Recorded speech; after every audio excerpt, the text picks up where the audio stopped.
about an hour and a half of work, and we're almost down to the attic floor, and we're starting on patching the roof.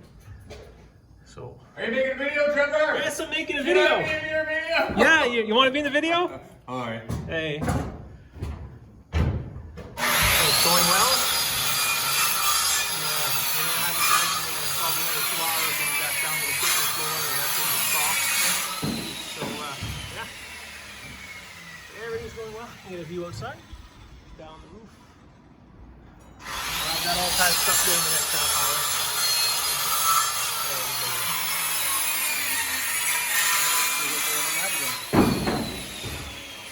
It's going well. It's earlier in the morning than we had planned, so nobody's drinking, which, you know, might make the work go better.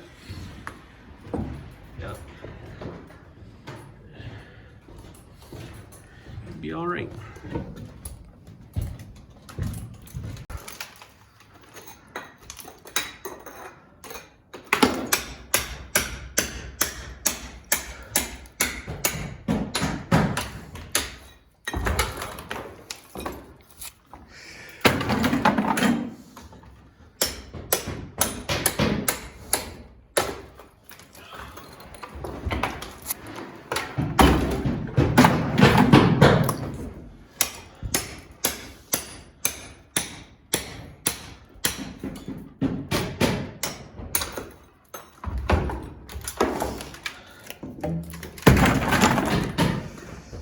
Put it in buckets and carrying it out to the dumpster.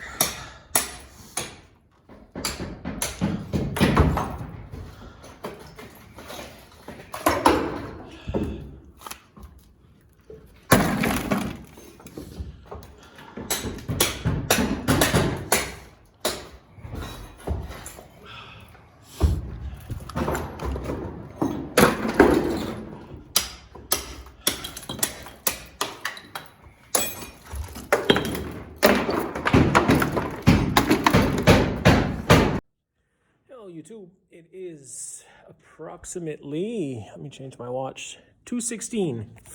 So 10, 11, 12, 1, 2. Took 5 hours to take the chimney down.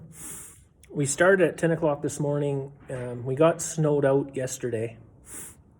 Ended up with like 10 centimeters of snow and some freezing rain and such. And the boys didn't want to be on the roof with that, so we postponed till Sunday. And being Mother's Day, all the guys got wives with kids, so they wanted, all except for Trevor, he has no kids. They wanted to start in the morning so they could go home and spend Mother's Day with their wives and such. And I don't blame them.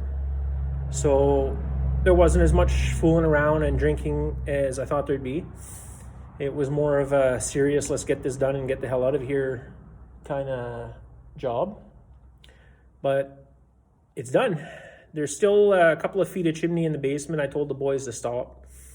I said I can do that anytime. So we got it down below the floor at the kitchen level. We didn't patch the floor yet. We just put some plywood over it for now to cover it up so nobody falls down. There was nobody really hurt during the job. Couple of scraped knuckles and such, but nobody fell down. Nobody broke bones, which is good considering what's been happening on the job site here. We were standing around watching one guy swing the sledgehammer, and I did catch a piece of brick to the nuts. No video of that, thankfully. But yeah, so we're done for the day. I'm going to give you a nice little view around of what it looks like now, and then I'm going to call it quits. I've had a couple of beer at this point because by noon the boys are like, yeah, we're drinking. So we opened up. We got about half a case of 2-4 down. You know, bunch of friends working, you got to do it with some beer at some point if the job keeps going. Oh, I must have carried 50 buckets full of bricks out to the dumpsters. I'll show you the dumpsters before I end the video. But yeah, just let me switch the camera around and I'll give you a view of what it looks like.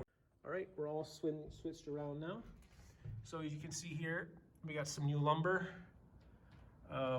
We patched it the same way it was, even though the joist there is cut, but we didn't want to risk messing with the joist because the inspector said everything has to stay the same as it is or everything got to come down and be changed. So we got some new lumber there, the plywood up top. The shingles have been completely redone. A new cap put on in that part. and it's good. See, we were safe. We put safety rails up, and we got a floor built temporary here to work on while we were up this high. And that's where the chimney went. You can see the joist there is cut. We're probably gonna have to fix that at some point somehow. We'll do that on Monday, tomorrow. And see here the floor continued to the steps and another safety rail. Just because, you know, somebody already got fairly seriously hurt here on the job site. So we don't want to continue that. This is lifted, as you can tell here.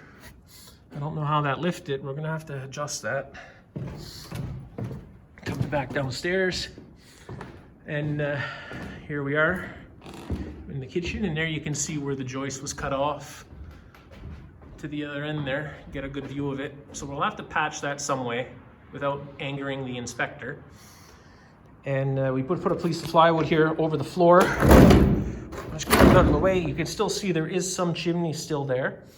And that's fine. That's just extra weight and extra work the boys don't have to do. I can do that next summer even.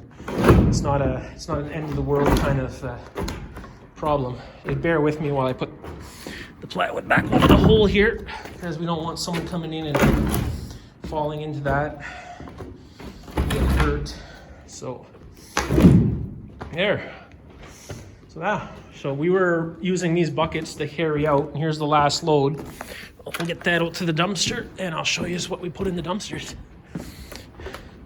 Now we have 2 dumpsters on site, and the contractor wanted us to try and spread the brick out between the 2 because of the weight. Because these are just small dumpsters that are winched onto a truck.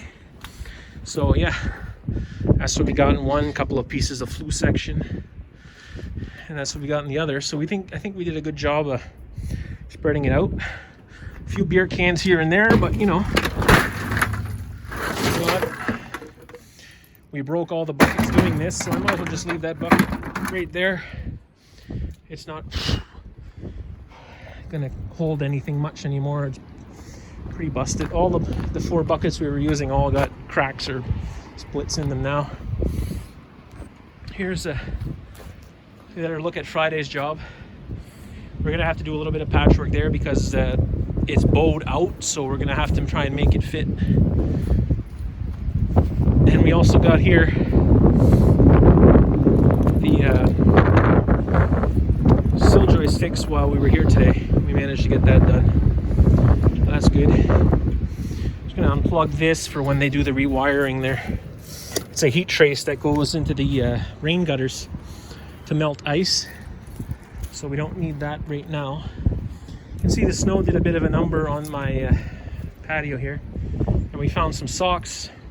When the snow melted, the firemen actually threw out my clothes hamper when they went in through the back door here, and it ended up getting buried under the snow.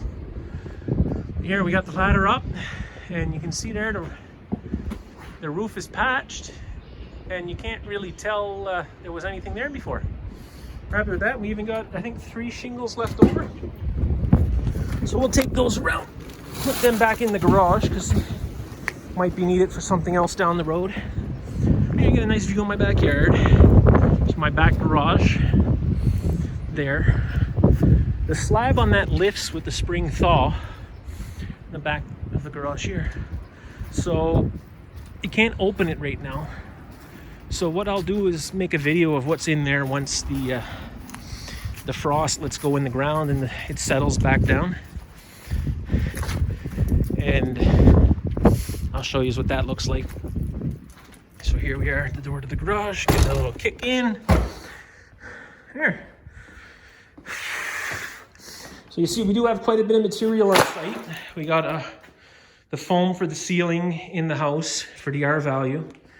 And we have a few piles of lumber, mostly 2x8, some 2x6, and 2x4, and a few sheets of plywood, some scaffolding, the compressor, and the framing nailer. They were nice enough to leave that for me on the weekend so we could get that taken care of easily.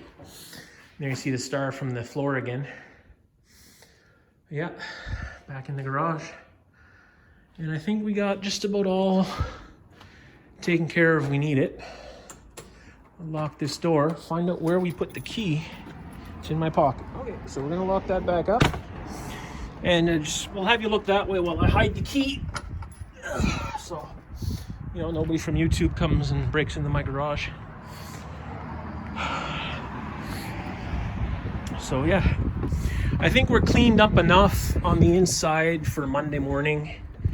All the major brick. There's a bit of dust and some little chips of mortar and brick left here and there. But should be able to take care of that quick enough on Monday. And it shouldn't get in the way of what we're doing. So the job for Monday is going to be temporary walls on this side, temporary walls on that side, and then put in our new beam, which will give us the open concept straight across. And then hopefully after lunch we will get that frame back in with the bathroom window, and maybe start working on framing in for the living room window and door. I'm still on the fence. I don't think I'm gonna do it, because you think the cabinets are gonna end right around here between these two joists. And then, you know, right about here would be inside the garage. But this is my wall for my living room. I'm believing I'm gonna put the TV on this wall, and the sofa's gonna be over here with maybe a chair by the window.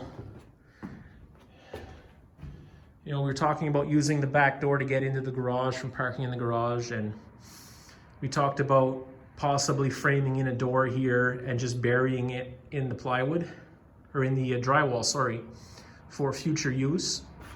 I might frame it in and just not open it up, because I'm told that if we do that while the job is ongoing and the inspector is coming, I'll have to have a full ventilation system, air exchanger put into the garage, which I can't afford. It would be nice to have a door right next to the kitchen going into the garage, but again, if my TV is there, you know, I could put a desk there for my computer and have that right next to the kitchen and the TV, and then a chair by the window and my sofa against the wall to the bathroom.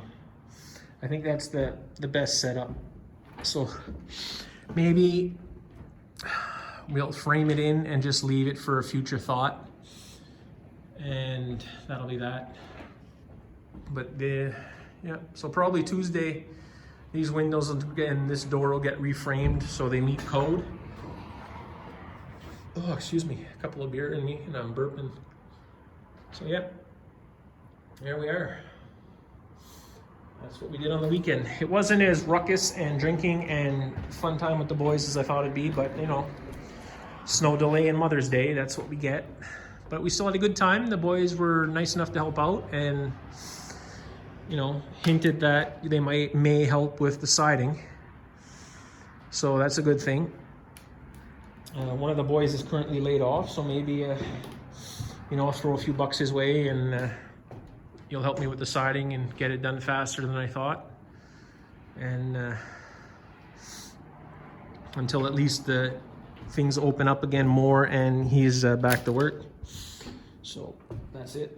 So I actually did buy this week a new drill to replace my ones that were flooded in the basement.